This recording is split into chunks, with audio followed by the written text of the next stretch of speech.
going on, Garden Fam? It's your boy Pierre Plants here, and I'm about to show y'all how y'all can get y'all elephant ears started to get ready for the spring and the summertime growing season.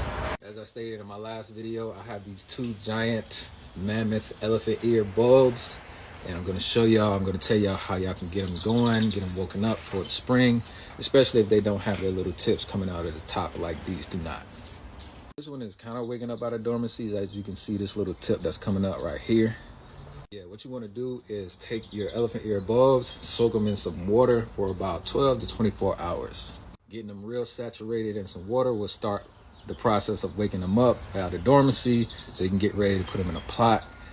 Depending on your zone, you can also get ready to put them in the ground. I will say for me right now, I live in the state of Georgia, in like northwestern Georgia, so it is a little bit early for me to put these in the ground, but you can at least get them started in a pot, so that way when you get ready to put them in the ground, they already got some growth going on them.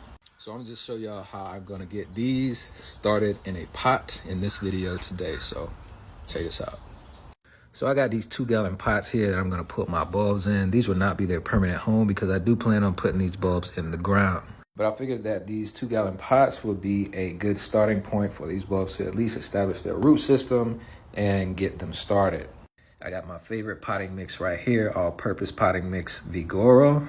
And I also have some Miracle-Gro Perlite to help with aeration in the soil.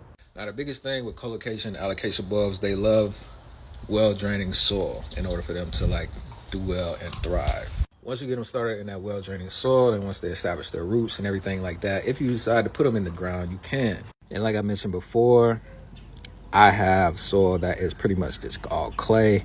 And that's another thing that colocation alocasia bulbs like a lot as well, is a soil that can hold moisture, but at the same time, not too much moisture that the bulb will rot out because it's too wet. So let's get these things potted up, and I'm about to show you how I do that.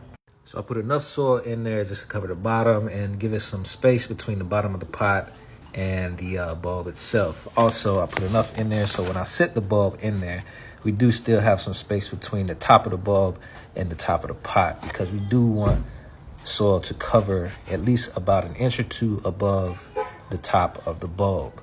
This is also how you can tell what's the top of the bulb versus where is the bottom of the bulb. The top of the bulb will always have this like bullseye there, and that's where the plant will start.